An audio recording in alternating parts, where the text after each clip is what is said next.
Muy bien, estoy grabando en la nube. Y bienvenidos a esta nueva charla de posgrado de martes 15 de junio. Hoy día tenemos a Rodrigo Aguilar, alumno de magíster del área de energía, y a Nahuel Carimán, alumno de magíster del área de automatización, instrumentación y robótica.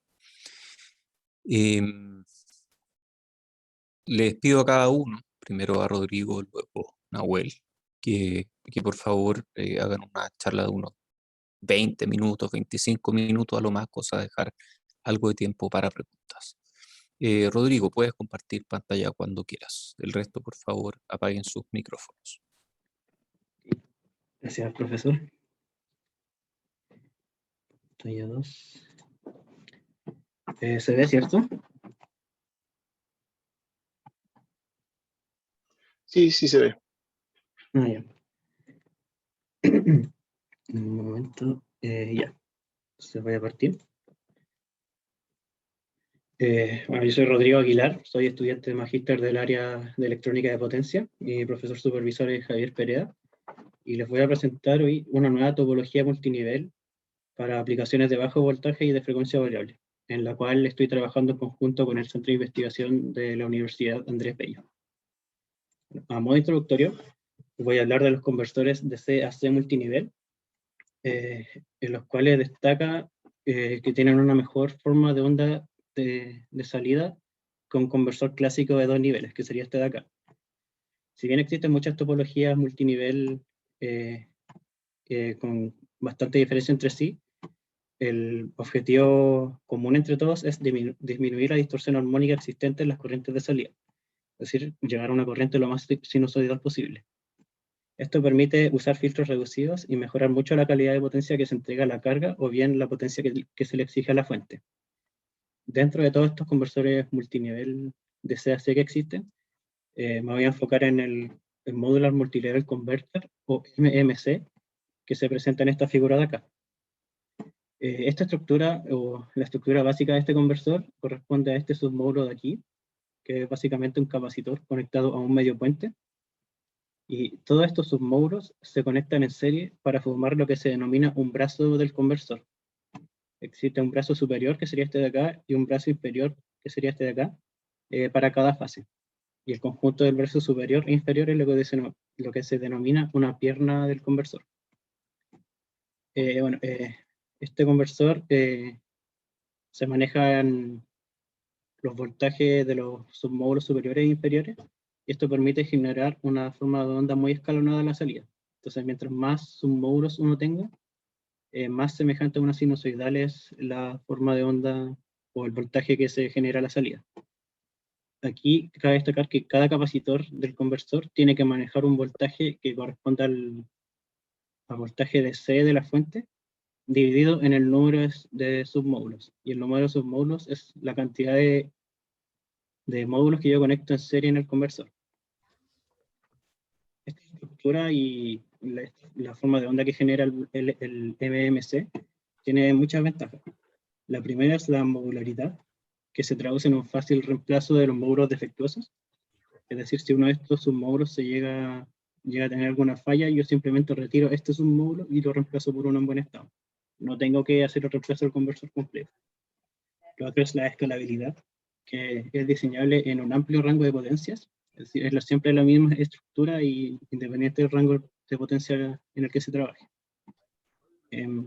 Tiene una alta eficiencia, que al final del día se traduce en un ahorro monetario en la conversión de energía. Además, se usan semiconductores de bajo voltaje y al por mayor, lo que si bien se usa un alto número de semiconductores de potencia, al ser de bajo voltaje y al por mayor reduce mucho su costo. Y el objetivo principal es que tiene una excelente forma de onda, que se traduce en una buena calidad de potencia y unos filtros de salida reducidos, o incluso la no necesidad de los filtros. Todas estas ventajas del MMC lo hacen ideales para aplicaciones de medio y alto voltaje, que van desde 10 kV hasta 200 kV, donde se pueden llegar a usar cientos de submódulos para hacer la conversión de energía. Estas aplicaciones generalmente incluyen la transmisión de C en alto voltaje, drivers de motores en medio y alto voltaje, y además generación de energía en estos rangos. Y a pesar de que es un conversor que se sigue estudiando en profundidad, ya está comenzando a ser comercializado. Ahora, si bien el conversor presenta todas estas ventajas, también tiene unos desafíos que no son menores. Aquí, dada la estructura del conversor, cada capacitor tiene que soportar unas oscilaciones de voltaje que van al doble de la frecuencia fundamental del conversor. Estas oscilaciones dependen directamente de la corriente de salida, de la capacitancia del capacitor que se usa y de la frecuencia fundamental de salida. Es decir, si yo tengo un conversor que funciona con mucha corriente y con una baja frecuencia, necesito una capacitancia muy alta para que estas oscilaciones sean lo más bajas posible. Entonces, aquí nacen todas las desventajas. Se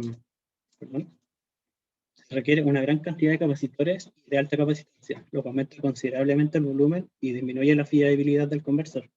Además, se necesita un algoritmo de balanceo de voltaje en los capacitores. Esto aumenta mucho los lazos de control que son necesarios para el conversor y además requiere muchos sistemas de medición. Y otra característica inherente del conversor son las corrientes circulantes, que las vamos a ver más adelante, y esto aumenta el estrés de los semiconductores. Todas estas desventajas hacen inviable a bajo voltaje y en aplicaciones de espacio limitado este conversor. Entonces, el objetivo de esta investigación es analizar en mayor profundidad una topología propuesta para extender la aplicación del MMC a bajo voltaje y además a frecuencia variable. La nueva topología, que se llama ARM-Link Enhanced Modular Multilevel Converter, permitirá usar una baja capacitancia en el conversor, operar en un rango de frecuencia muy amplio y operar sin necesidad de algoritmo de balanceo de voltaje. Bueno, entrando a la investigación en sí, esta es la nueva topología propuesta. Básicamente es la misma estructura del MMC, con los submódulos conectados en serie, con la diferencia de que un submódulo del brazo superior se conecta mediante un conversor DC a un submódulo del brazo inferior. Este conversor de CDC tendría por objetivo manejar todas esas fluctuaciones de voltaje y disminuir el ripple y mantenerlo idealmente en un nivel DC. Ahora aquí se elige como conversor de CDC este Dual Active Bridge, que consta de dos puentes H conectados a un transformador de alta frecuencia. Ahora, ¿cómo se opera este conversor? Primero, la parte correspondiente al típico MMC se usa con una modulación llamada Phase Shifted Carrier Modulation. Esta consiste en conmutar cada submódulo del brazo con una carrier, pero cada submódulo tiene su propia carrier, que está desfasada respecto de la otra. No voy a entrar en detalles, pero esto en términos generales permite modelar este brazo superior como una fuente de voltaje variable y lo mismo con el brazo inferior. Mediante la manipulación de estas fuentes de variables de voltaje, uno puede manipular aquí el voltaje de salida y generar la corriente necesaria. Ahora, esta modulación permite un balanceo natural del voltaje de los capacitores. Sin embargo, esto solamente asegura que no diverja, porque aún así puede tener altas fluctuaciones de voltaje. Bueno, para determinar la corriente que tiene que manejar el conversor de CS, primero se reemplaza el conversor por un transformador ideal y además se considera solamente un submódulo en el conversor. Mediante un análisis de todos los estados posibles según la conmutación de los transistores, uno puede determinar un modelo conmutado del conversor y este modelo conmutado uno lo puede promediar y finalmente se puede determinar la corriente necesaria en el conversor de CS para mantener un bajo nivel de oscilaciones de voltaje. Ahora, ya que se tiene la corriente que tiene que manejar el conversor de CS, hay que conocer cómo opera este. Este conversor se opera con lo que se llama la Single Phase Shift Modulation, que consiste en dos PWM de 50% de duty cycle, que se muestran acá, y lo que uno manipula es el desfase que existe entre ellas. Esto impone diferentes voltajes en este inductor de acá. El inductor integra este voltaje y genera una corriente AC, que luego es rectificada para generar la corriente de salida. En términos generales, la potencia que transmite este conversor está dada por esta ecuación de acá. Y ahora que se tiene la corriente que tiene que manejar el DCS, y la potencia según el phase shift del dual active bridge, uno puede determinar el desfase o el phase shift necesario para poder mantener los capacitores con unas bajas oscilaciones. Y ese phase shift está dado por esta ecuación de acá abajo. Antes de seguir con las simulaciones y los resultados experimentales, hay que hablar de la corriente circulante. En el conversor, que está simplificado en este dibujo acá, la corriente circulante corresponde a la que se destaca aquí en rojo. Esta corriente solamente circula por las fuentes DC y por los brazos del conversor, sin afectar la salida. Esta es una corriente que es inherente a la topología y siempre va a existir. Generalmente se modela como una corriente DC con armónicos pares de la frecuencia fundamental de salida. Ahora, esto puede usarse de dos maneras. Esto se puede mantener o aumentar incluso para disminuir las oscilaciones de voltaje, porque esta naturalmente ayuda a balancear los capacitores. O bien se puede suprimir su componente AC, que sería la de doble frecuencia, para reducir el estrés de corriente en los semiconductores. Ahora, es posible controlar esta corriente con los voltajes de estos dos brazos sin afectar la corriente de salida. Ahora, ¿qué efectos tiene el control de esta corriente en el conversor? El conversor de CDC, bueno, obviamente es un conversor para transformar corriente DC a corriente DC, pero aquí se está usando para hacer flujo de potencia AC. Por lo tanto, se debe considerar su respuesta en frecuencia. En términos generales, el conversor de CDC empleado aquí representa un pasabajos y su rendimiento mejora mientras más bajas sean las frecuencias que están a su entrada. Entonces, si expresamos la corriente que encontramos anteriormente en términos de la corriente de salida y la corriente circulante, se puede observar el espectro y los componentes armónicos que tiene esta corriente. Si se fijan, aquí siempre van a haber componentes de tercera armónica. Sin embargo, esta es la más relevante porque es la que tiene mayor peso. Cuando yo activo el control de la corriente circulante, este componente de aquí se elimina, pero aparece este de acá. Sin embargo, este de aquí, por el índice de modulación que está acá, este M sub Z chip, es mucho menor en comparación con los dos primeros términos. Por lo tanto, al activar el control de la corriente circulante y eliminarla, estos dos términos de aquí se pueden despreciar y la corriente DC que tiene que manejar el conversor simplemente tiene componentes de la frecuencia fundamental. ¿Por qué esto es importante?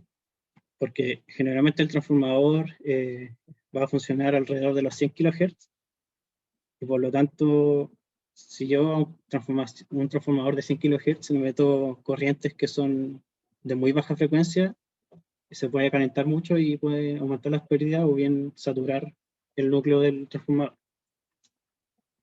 Entonces, pasando a las simulaciones, vamos a considerar una frecuencia de conmutación de los submódulos de 10 kHz, una frecuencia de conmutación del dual active bridge de 100 kHz, un voltaje DC de 500 volts, corriente de salida de 25 ampere peaks, 10 submódulos para el conversor y una capacitancia de 220 microfarads.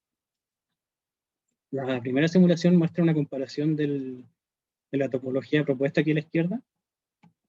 Como se puede ver, las oscilaciones de voltaje son menor a 1 volt, que corresponden a oscilaciones menores al 2% del valor nominal. Sin embargo, en esta misma topología, si yo desactivo el conversor de CDC, el de la topología propuesta, y opero el conversor como la topología original, se puede ver que es imposible operarlo con una capacitancia tan baja.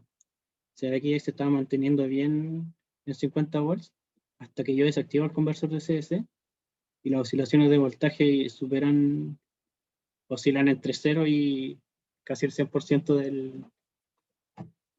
del valor nominal del conversor. Entonces, esto muestra que la operación del conversor o la topología propuesta sí ayuda a disminuir mucho el valor de los capacitores. De hecho, yo quiero tener resultados similares con un MMC típico, tengo que aumentar por 10 la capacitancia del submódulo. En la topología propuesta estoy usando 220 microfarads y aquí para llegar a ser comparable lo tuve que aumentar a 2.2 microfarads. pero con eso recién tengo un ripple del 15% del valor nominal, comparado con un 2% de la topología propuesta. Bueno, ahora se hacen unas simulaciones del control de la corriente circulante, y aquí hay dos cosas interesantes. La primera es que a frecuencias altas, en este caso 500 Hz, cuando activo el control de la corriente circulante, que se puede notar aquí, donde la corriente circulante pasa a ser puramente DC, mi ripple en los capacitores de voltaje mejora un poquito, y además el conversor de CDC solamente maneja armónicos de la frecuencia fundamental. Sin embargo, si yo hago lo mismo, pero a una frecuencia más baja, que sería, por ejemplo, a 100 Hz, en vez de mejorar un poco el performance del conversor, mi voltaje en los capacitores aumenta mucho. De hecho, aumenta un 20% comparado con un 2% original. Esto se explica porque la corriente circulante a bajas frecuencias actúa en conjunto con el conversor de CDC para mantener un bajo nivel de capacitores. En cambio, a altas frecuencias, donde generalmente el ripple de voltaje es menor, uno se puede desprender de la corriente circulante y aún así mantener un bajo nivel de voltaje. Y esto se puede ver aquí, en una simulación donde voy desde 250 Hz hasta 20 Hz de frecuencia de salida. Y se puede ver que a baja frecuencia el voltaje aumenta mucho si es que elimino la corriente circulante. Por lo tanto, a baja frecuencia no es viable eliminar la componente C de las corrientes circulantes. Ahora, el efecto de la corriente circulante en el transformador de alta frecuencia se puede ver en el gráfico de la izquierda, donde antes de la frecuencia, antes del control, se puede ver que tengo componentes de primera y tercera armónica. En cambio, cuando lo activo, se elimina la tercera armónica y se mantiene la primera, pero la corriente a alta frecuencia aumenta en magnitud, lo que reduce un poco las pérdidas en el transformador, en la teoría. Ahora, otro efecto de la corriente circulante, del eliminar la corriente circulante, es que a mayor frecuencias me disminuye las pérdidas de los semiconductores. Sin embargo, esto no es verdad a bajas frecuencias, donde ahí me conviene mantener la corriente circulante sin eliminarla en el fondo. Ahora, aquí estamos desarrollando un experimental, o bueno, ya está desarrollado. Aquí la imagen de la izquierda representa la mitad de un submódulo, y la imagen de la derecha representa 3 submódulos en un conversor que sería monofásico. Estos setups están pensados para 50 volts nominales con un máximo de 100 volts y 280 microfarads de capacitancia por módulo. Aquí lo interesante es que solamente utilizamos capacitores cerámicos, como se puede ver ahí, a diferencia de la típica topología que generalmente suele usar capacitores electrolíticos para poder hacer la conversión de energía. Aquí tenemos un resultado experimental. Se puede observar que, bueno, aquí estamos operando a 50 Hz con el DAP desactivado, es decir, un MMC normal, con una corriente de salida de 1.4 amperes. Aquí se pueden ver que las oscilaciones están por sobre los 10 volts, es decir, un 20% de su valor nominal. En cambio, cuando yo hago la misma simulación, pero con el DAP activado, que sería la nueva topología propuesta, las oscilaciones de voltaje bajan a menos de 1 volt, es decir, menos de un 2% del valor nominal, incluso si yo le saco más corriente al conversor, que es lo que en teoría debería aumentar el ripple de los capacitores. Esta simulación, por temas de pandemia, no se ha podido hacer pruebas trifásicas, pero esta simulación basta para confirmar que se puede implementar un conversor de este tipo. Ahora, algo importante a considerar es que la topología añade 8 semiconductores adicionales y además un transformador a la topología original por cada submódulo. Es decir, un MMC normal generalmente tiene el número de semiconductores que posee son 12 por el número de submódulos por brazo, pero en la topología propuesta aumentan un 200% la cantidad de estos dispositivos, lo que es muy considerable en términos de pérdida. Por tanto, para hacer un poco una comparación honesta con las soluciones actuales. Se compara la topología propuesta con un inversor clásico de 2 niveles y se evalúa el performance de cada uno, que se usan 2 transistores, uno de 600 volts y otro de 100 volts. Este para el para el conversor de 2 niveles y este para la topología propuesta.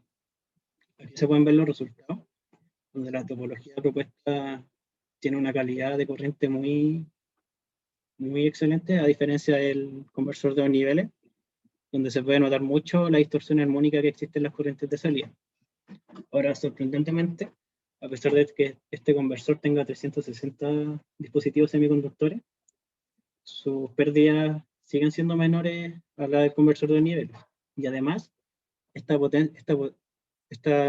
pérdidas están distribuidas en 360 dispositivos, lo que es mucho mejor a tener una potencia distribuida en solo 6 dispositivos.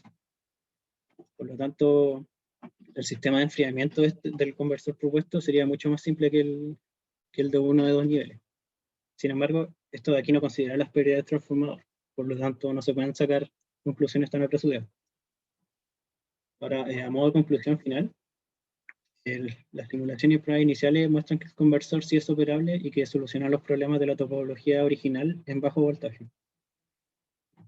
Ahora, la inclusión de este conversor de CS permite usar una menor capacitancia y desprenderse de cualquier lazo de control de voltaje interno. En las simulaciones anteriores yo no usé ninguna medición del valor de los capacitores y tampoco usé algoritmos de balanceo para mantenerlo equilibrado, gracias a la inclusión del conversor de CS.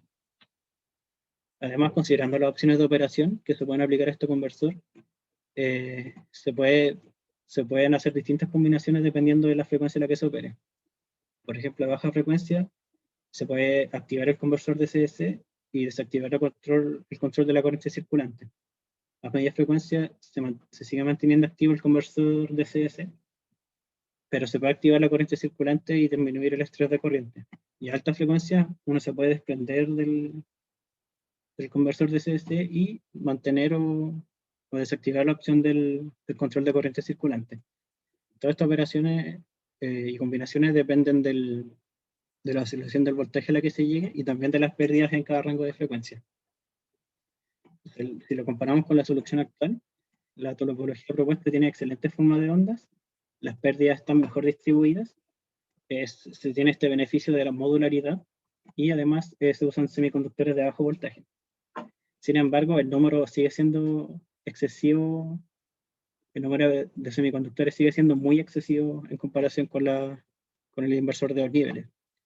Este presenta ventajas de que, bueno, tiene bajo número de semiconductores, el costo es considerablemente menor y pueden emplearse conversores en paralelo para mejorar la fiabilidad. Sin embargo, la calidad de la potencia es baja y se usan semiconductores de mayor voltaje. Entonces, como trabajo futuro, se espera incluir en el análisis de la operación del conversor el valor de la capacitancia que se usa. Y además, determinar de manera más completa las combinaciones de operación según el rango de frecuencia. Sobre el análisis del conversor, hay que hacer un análisis completo de las potencias y las pérdidas, considerando además el transformador y las variaciones en la frecuencia de conmutación y el número de submódulos. Bueno, hay que seguir haciendo las pruebas experimentales para hacer pruebas trifásicas y con mayor número de submódulos. Y con esto verificar experimentalmente la eficiencia del conversor. Y idealmente compararlo con una topología de 2 niveles, que sería como el competidor más directo. Eso. Muchas gracias por escuchar. Muchas gracias a ti, Rodrigo, por la excelente presentación. Oye, una aclaración. Nunca el número de semiconductores es excesivo. Así que ya eso nomás. Oye, ¿hay preguntas de la audiencia?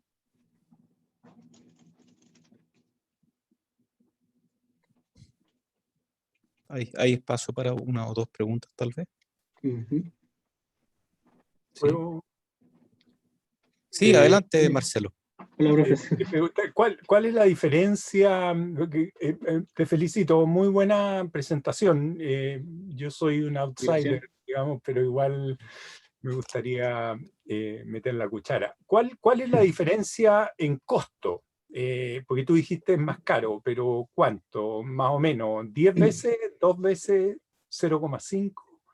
Bueno, a ver, buena pregunta. No lo puse en detalle, pero No, pero aproximadamente nomás. a Sí. ver, esto, un transistor de bajo voltaje generalmente suele ser como 5 veces más barato que uno de alto voltaje, si comparamos los precios de estos dos, por ejemplo. Sí. Entonces, No, pero eh, el esquema que tú propones y el otro, y el estándar, digamos, el sí, por inversor. eso. Este serían, no sé, pongamos 2 euros por transistor. Si lo multiplicamos por 360 serían 720 euros solo en semiconductores. Ok. Comparado Pero con... en el otro estaba usando semiconductores de alto voltaje, que son más Sí, caros. ¿Mm? sí, esos suelen salir en bajas cantidades, 20 euros multiplicado por 6 serían 360 euros más o menos, Ya, que es harto menos que 720. sí. Ya, bueno, eso, pero es mucho más suave con el equipo que está alimentando, porque la forma de onda es sustancialmente superior, digamos. Sí, no, las ventajas son claras. Ahora esto, Eso.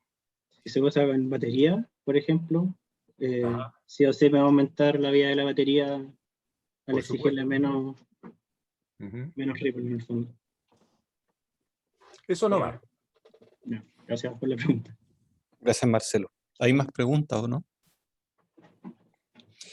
Yo tengo una. Este cambio de capacitores electrolíticos a cerámicos, ¿produce algún cambio de alguna forma en la operación? Yo sé que en teoría no debería, pero pueden tener resistencias serie distintas, pueden tener Sí, resistencias paralelas distintas, entonces, eh, considerando elementos reales. eh, bueno, no voy a entrar en el detalle del estudio de la diferencia entre cerámicos y electrolíticos, pero generalmente los electrolíticos no funcionan tan bien a altas frecuencias en comparación con los cerámicos. Y Mm. aquí tengo un conversor que por un lado opera a 10 kHz y por el otro está operando a 100 kHz. Por lo tanto, si es que llegaras a usar un capacitor electrolítico, probablemente disminuiría su performance y no sería tan, tan confiable el conversor. Entiendo. Muy bien, no tengo más preguntas. ¿Hay más preguntas de la audiencia? Si no, muchas gracias, Rodrigo, y pasamos a la charla de Nahuel. Muchas gracias a todos y a usted, profesor. Se nos pasó.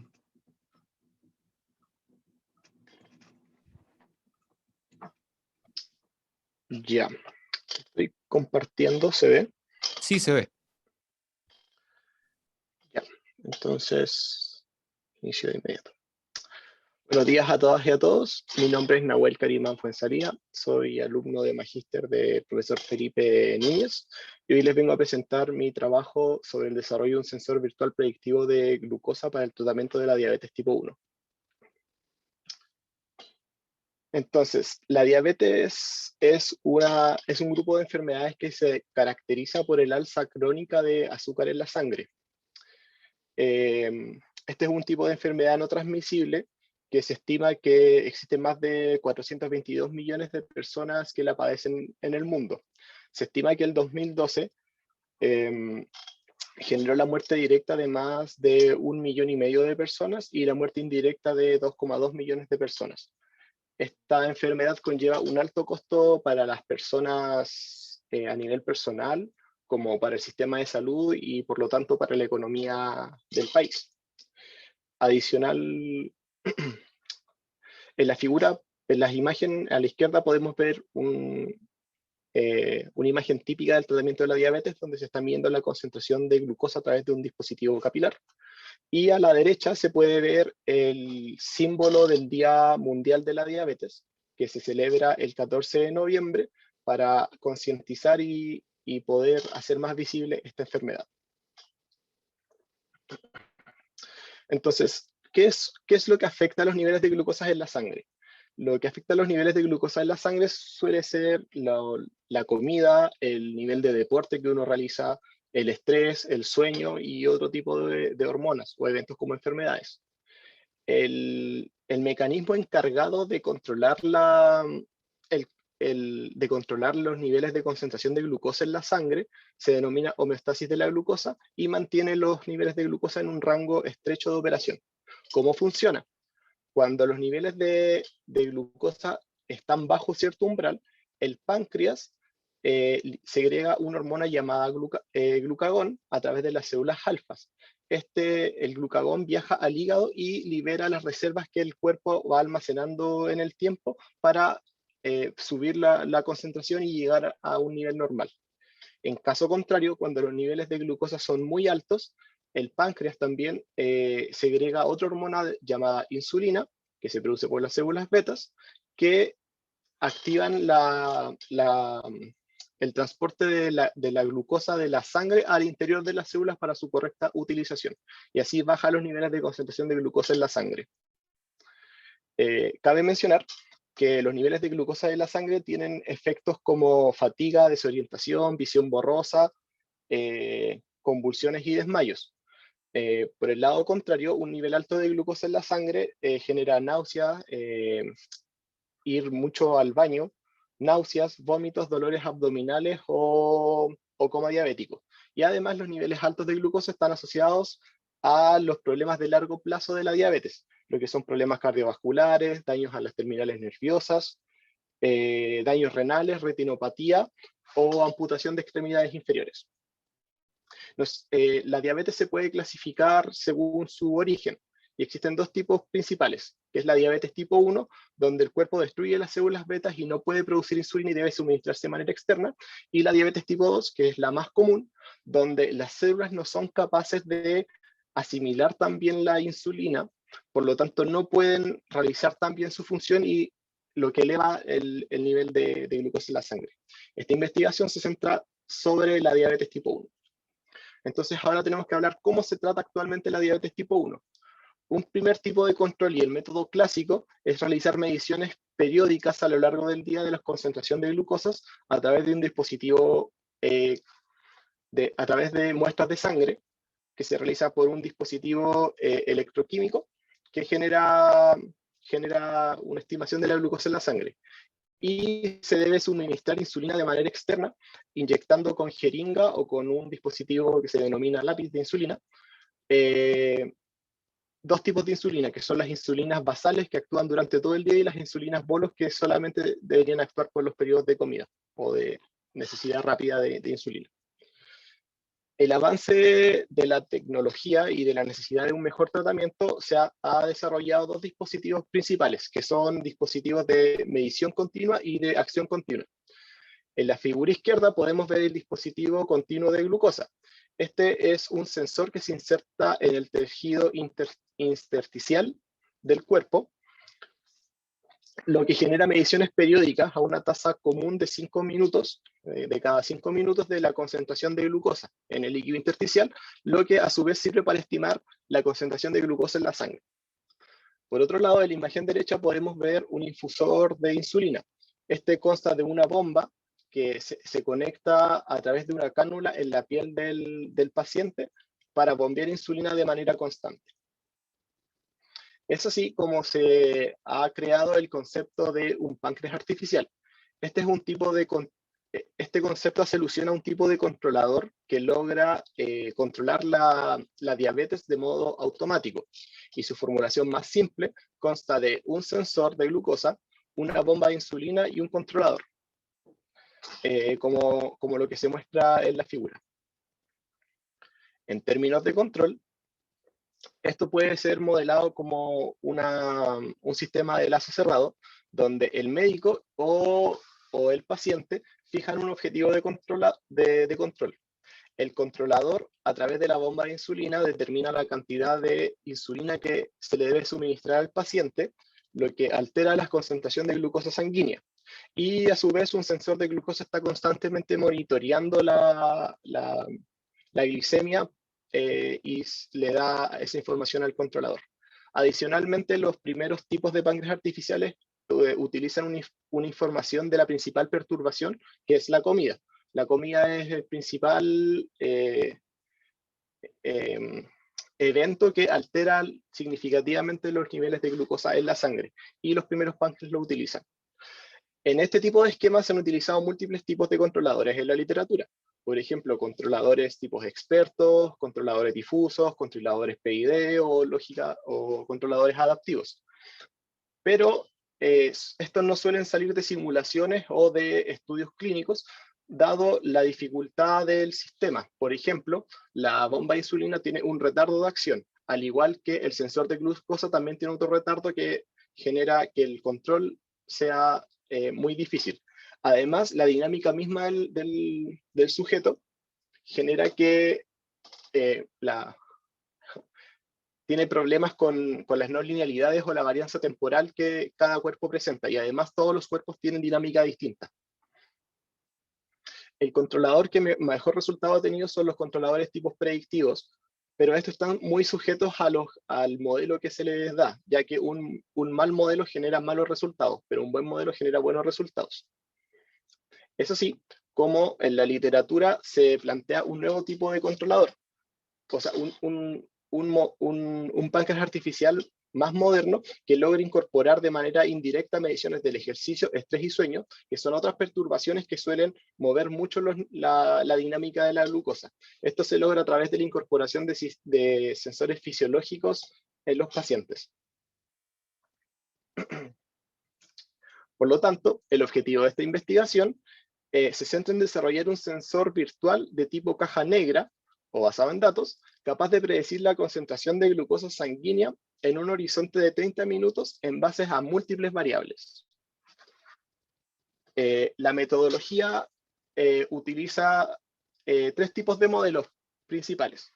El primer tipo de modelo, que es un modelo de tipo lineal, se llama autorregresivo con entrada exógena.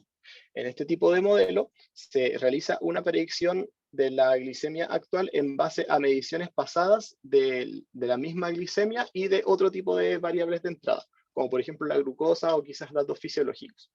Aquí en la figura se puede ver un esquema típico de un diagrama de bloques de un modelo ARX. Los modelos que nosotros incorporamos están optimizados en base al problema de mínimos cuadrados, los cuales son muy rápidos de computar, ya que tienen una solución analítica óptima.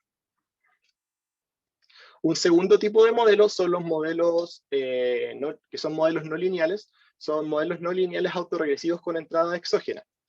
Este tipo de modelos es simplemente un perceptrón multicapa o red neuronal con un feedback explícito de la salida hacia la entrada. En el diagrama, por ejemplo, podemos ver cómo se genera, cómo se presenta un perceptrón con 4 entradas, una capa intermedia y una capa de salida, donde las dos salidas son realimentadas a la entrada del perceptrón, generando un modelo NARS de 2 entradas, dos variables autorregresivas y una salida, para generar un mapa de salida F.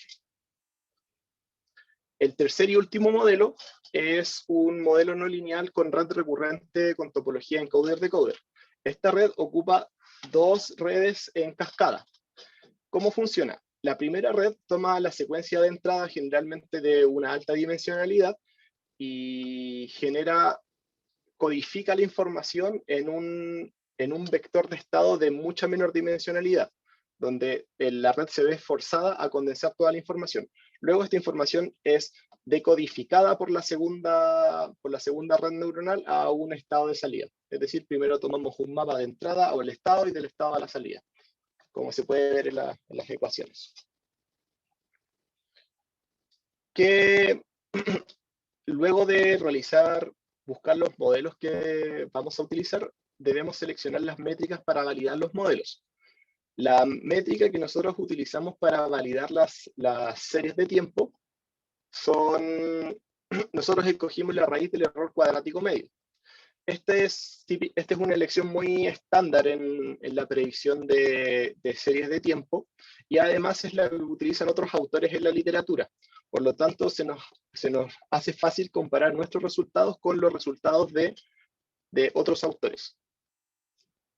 Por otro lado, encontramos en la literatura también métricas especializadas en evaluar el desempeño de predictores o de dispositivos médicos. Nosotros aquí presentamos unas llamadas las grillas de error de Clark, que se separan en las grillas P y las grillas R. ¿Cómo funcionan? Dependiendo del punto en el que caiga el par de referencia y de predicción, se clasifican los puntos en cinco categorías distintas. La categoría A es la mejor categoría y es la que realiza una mejor predicción. La B no tiene la precisión de la A, pero no conlleva ningún tipo de decisión erróneo. La zona C, por otro lado, conlleva una sobrecorrección de algún tipo de tratamiento. La zona D conlleva algún tipo de fallo relativamente grave, y la zona E es ya una toma de decisión completamente contraria a lo que se debería hacer y es muy peligroso. A la izquierda podemos ver la grilla punto a punto, es decir, de los valores absolutos, y en función de dónde va cayendo cada punto se va clasificando. Con la incorporación de esta grilla está desarrollada para generalmente monitores capilares, donde la información no estaba correlacionada entre sí, y con la incorporación de sensores continuos se amplió esta grilla a una segunda grilla, que es la tipo R, que evalúa la tasa de cambio de los sensores. Y utiliza el mismo significado, utiliza las mismas 5 categorías que mencionamos anteriormente, con el mismo significado clínico. Y ahí la grilla se puede ver a la derecha. Luego, la metodología experimental se está realizando tomando datos de 40 sujetos, 20 de ellos sanos y 20 de ellos diabéticos. Podemos ver que a cada sujeto se le agregan 4 sensores. El primer sensor es un sensor de medición continuo, que está puesto generalmente en el brazo. El segundo sensor es un dispositivo tipo PETO, que es capaz de medir frecuencia cardíaca, frecuencia respiratoria, variables de acelerómetros o electrocardiograma. El tercer dispositivo, denominado OSCAR-2, es un dispositivo que mide presión arterial. El cuarto y último dispositivo se denomina Fitbit, y es una pulsera capaz de medir calorías utilizadas, distancia recorrida, contador de pasos y frecuencia cardíaca. Además, cada sujeto debió llevar registro de la comida que ellos estaban comiendo, y a los pacientes diabéticos debieron llevar registro de su tratamiento de insulina, como se puede ver en la imagen. Los resultados se pueden ver a continuación. Aquí podemos ver la variable de concentración de glucosa. Estos gráficos están complementados con información de los distintos estados donde se encuentra el paciente, en este caso un paciente diabético. Los cuadrados rojos representan que está en un evento de hipoglicemia. Los cuadros verdes representan que el sujeto se encuentra en un rango normal de glicemia, y finalmente los cuadros amarillos representan un evento de hiperglicemia. Aquí podemos ver que el sujeto diabético a lo largo del día y de los días presenta distintos puntos de operación. Además, se complementa la información con cuadros azules que representan la cantidad de comida ingerida. El siguiente gráfico muestra la información recopilada por el dispositivo OSCAR-2, donde se muestra la presión sanguínea sistólica y diastólica, y la presión media y la frecuencia cardíaca. Finalmente, se muestran las variables del sensor Equivital y Fitbit. En la figura superior se puede ver la distancia recorrida, frecuencia cardíaca, calorías y pasos, que es lo recolectado por Fitbit, y en la figura inferior se puede ver las series recopiladas por el dispositivo Equivital, donde se muestra la frecuencia cardíaca, frecuencia respiratoria, temperatura corporal y el intervalo entre latidos. Aquí es importante mencionar que no se mostraron todas las series de tiempo recopiladas, ya que eran bastantes y no aporta mucho más información a esta presentación.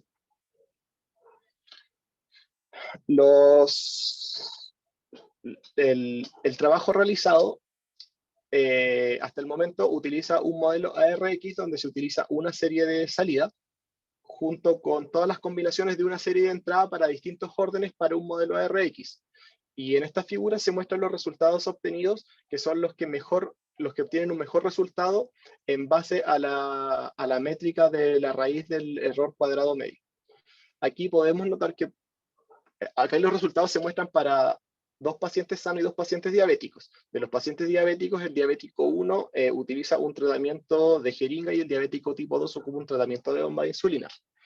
Aquí podemos ver que el error para los diabéticos suele ser mucho mayor que el de los pacientes sanos. Además, podemos ver que el análisis de la grilla de Clark de tipo P es bastante bueno, ya que generalmente sobre un 90% del tiempo los sujetos pasan, la predicción tiene un 90% en la zona A y el resto del tiempo casi siempre lo pasan en la zona B, lo que no conlleva un tratamiento erróneo. Y el porcentaje en CDI es relativamente bajo. Por otro lado, el resultado del análisis de la grilla R indica lo contrario.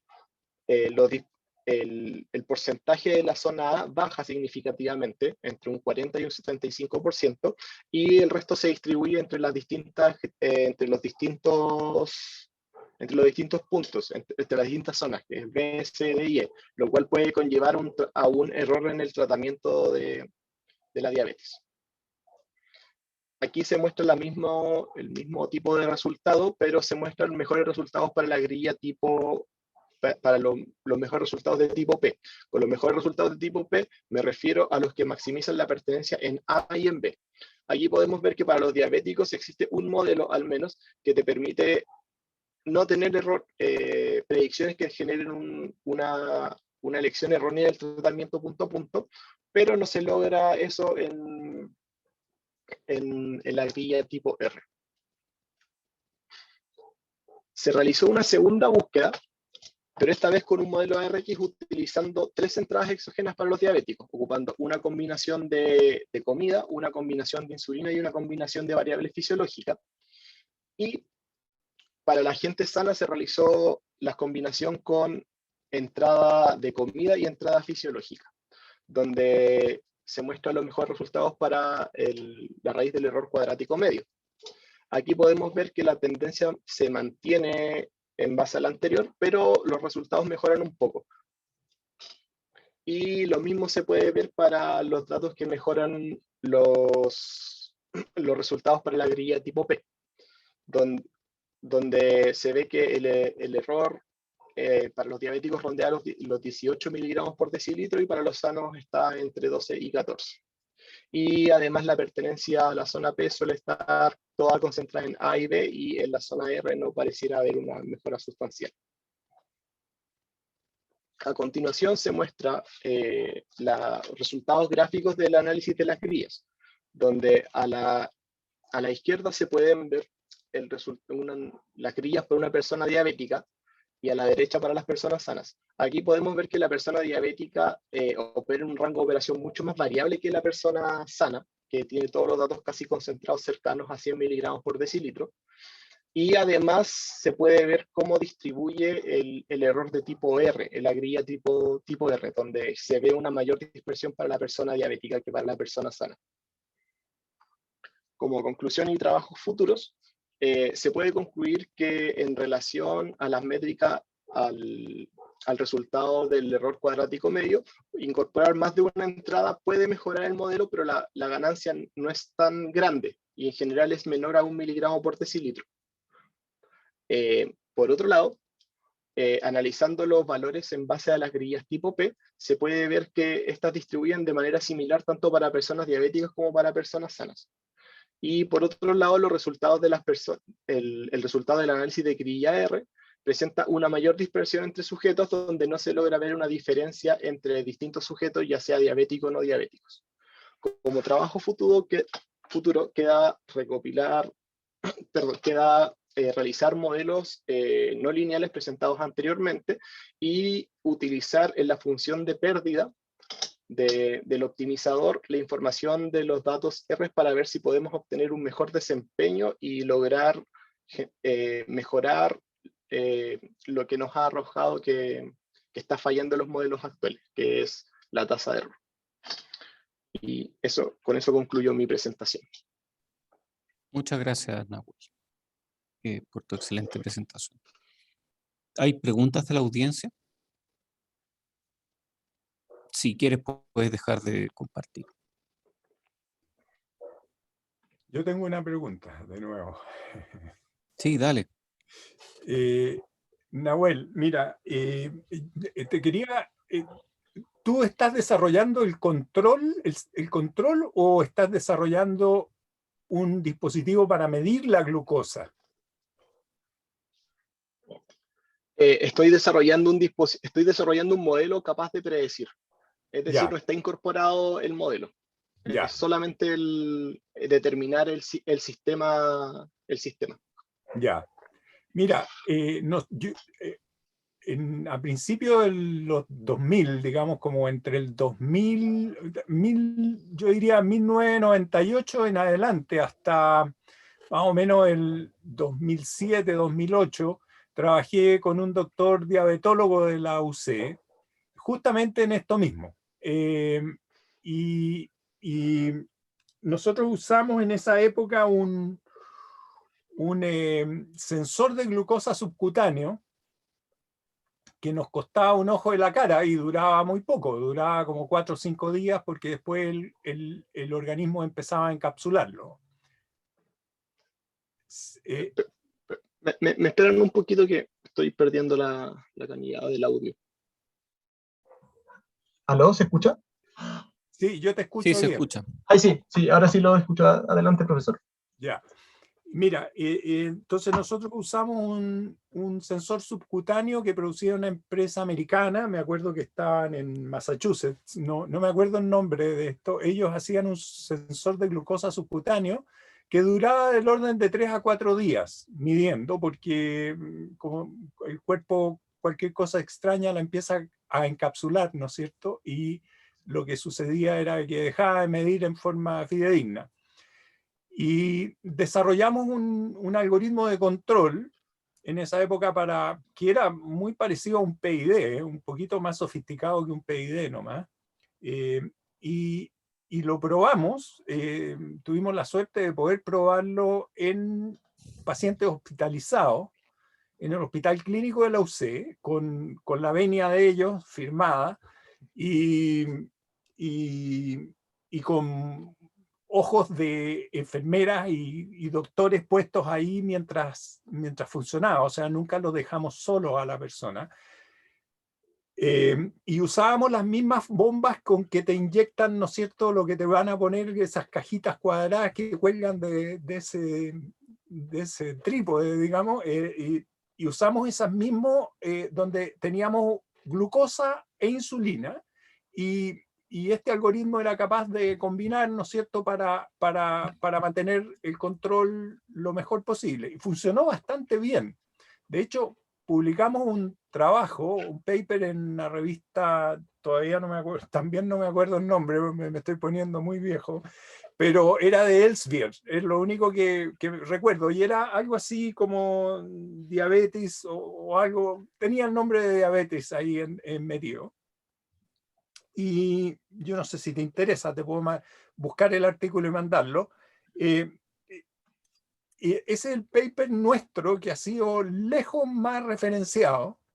Y yo me acuerdo que nos mandaron un premio los gallos de Elsevier porque había sido el paper mejor, o sea, el paper más bajado en la historia de la revista. Wow. En un mes había tenido más de 1200 downloads mientras estuvo publicado en internet, porque después lo pasaron a la revista, digamos. Así que la cosa funcionó bastante bien. Y de ahí después yo como que me anduve agarrando de las mechas con el doctor y no seguimos trabajando juntos.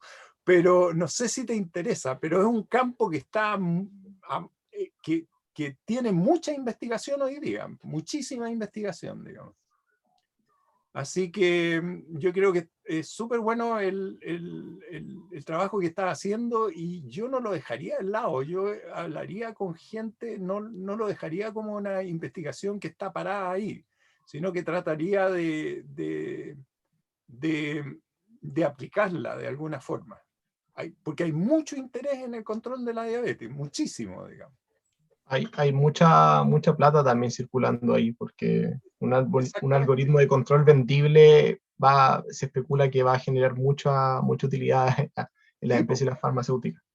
Ahora, quizá porque el control automático de la diabetes y el páncreas artificial, el primero que se probó en unos perros que eran los galgos, creo que fue en el año como 80, 87, si no me equivoco, y salió bastante bien, era un PID con una función tangencial, y funcionó bastante bien, pero no pueden salir del ensayos clínicos dado que uno tiene acceso inmediato al torrente sanguíneo. Absolutamente. Entonces, la principal dificultad para sacar esto de un ambiente clínico es utilizar estos dispositivos que te permiten utilizarlo de manera constante al día, porque si uno tuviera conectado, quitando lo incómodo que para una persona diabética sería tener conectado algo al torrente sanguíneo, hay un riesgo muy alto de que te entre una infección, y eso es potencialmente mortal y solamente se puede realizar en clínicas. Entonces, estos páncreas artificiales tienen que tener estas bombas que están conectadas a la grasa donde no hay ningún riesgo como latente de infección, pero eso es lo que los mata porque no pueden actuar rápido. Claro, pues se produce un retardo ahí. Produce un retardo que inestabiliza el sistema para un control tipo PID o algún tipo de controlador reactivo. Nosotros actuábamos directamente en el flujo sanguíneo porque lo inyectábamos en la cuestión que te ponen ahí para meterte cosas, digamos, adentro. Exacto. Entonces funcionaba súper rápido. Y también las primeras pruebas que hicimos también las hicimos en perros.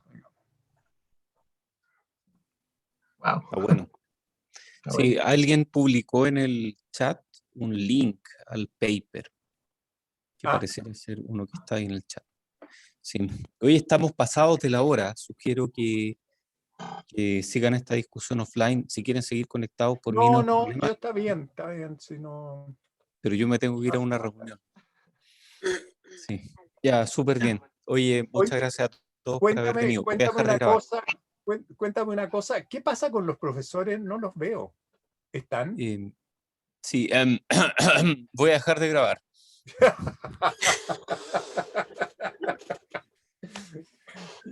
Yo aprovecho